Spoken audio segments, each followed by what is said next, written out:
Good morning, YouTube. You can probably tell I'm home. Had to cut my stay just about a day early. Past conditions were getting questionable. So, decided to cut it short and, come home. So, I'm here about a day early, which is good. I have a lot of orders to ship. But, wanted to go over the haul that we got from this trip. So, here we go. We got a lot of stuff here. Pretty good haul. Definitely a successful road trip, I would say. Nothing, no like, $1,000, $100 fines, but we got some good stuff. This is probably my favorite piece. This is complete. It is a vintage survival kit. This is absolutely Cold War era, and I can tell from the packaged in container to prevent contamination against the contents against radioactive fallout. Now it's hilarious, right? This is for design against radioactive fallout, but if that happens, you get 10 days. 10 days before you decide whether or not you leave your bunker and go out into the fallout. Doesn't seem like enough time to me. And if it's 2 of you, you only get 5 days. Anyways, I got some TurboGrafx 16 games. These are not the super high-end ones, but still not too bad. I got the TurboGrafx 16 as well. Got a bin with all the cords and stuff. I know I just got out of the video game business, but this is some older, more vintagey stuff, a lot more fun to deal with, I think, and a lot easier to test, too.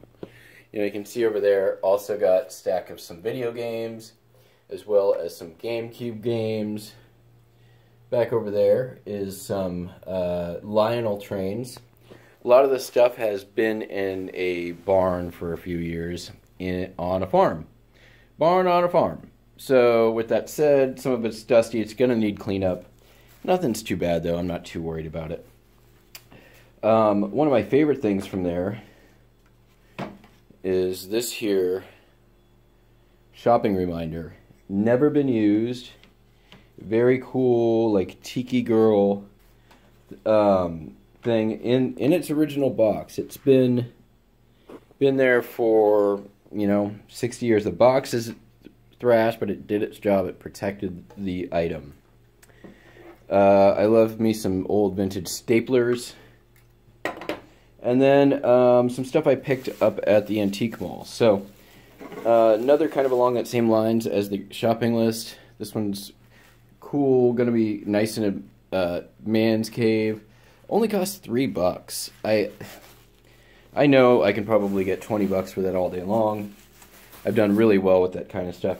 Got only a few records. I don't really need to buy a lot, but this is some unusual stuff. Smokey and the Bandit soundtrack. Smokey and the Bandit 2 soundtrack, I should say. The Beverly Hillbillies soundtrack. Never seen this. And for you creepy clown guys out there, Bozo's Birthday Party. On LP. I've seen that on 78 many times. I've never seen it on LP. This is a Phil Riley Mother Goose Pinups. It appears to be complete. Look up this name. Pretty interesting what you find. He's a pretty prolific artist. Worked for Disney. Kind of cool stuff. I, of course, got me a big ol' stack of postcards with some interesting stuff here.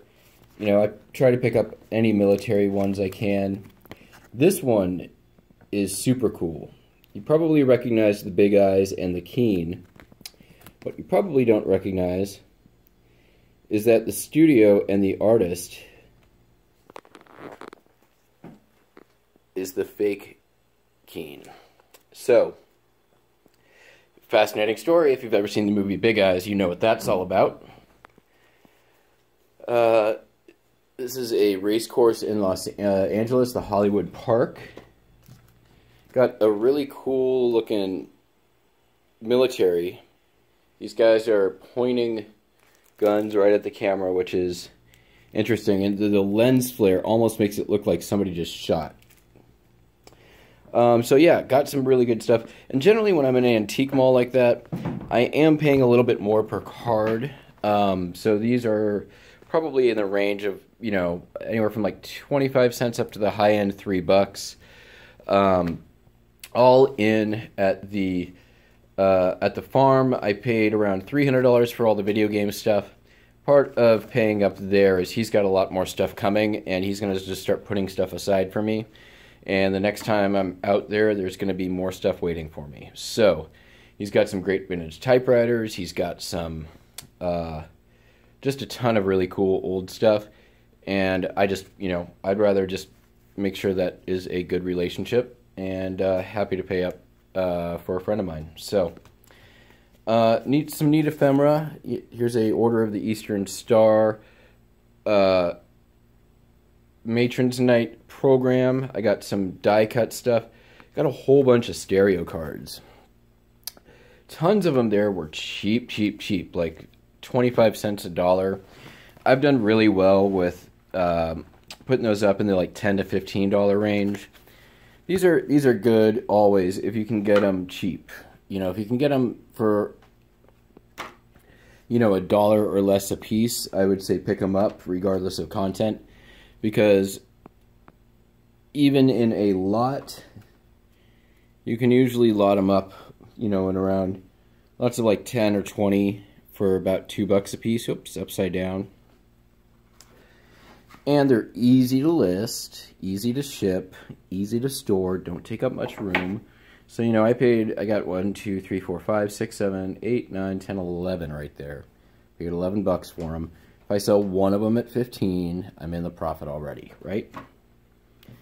Picked up this Cavalier gas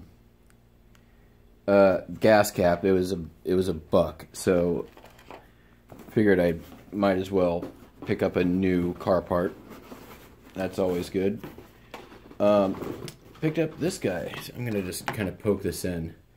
This is the Mattel knit machine from the 1970s.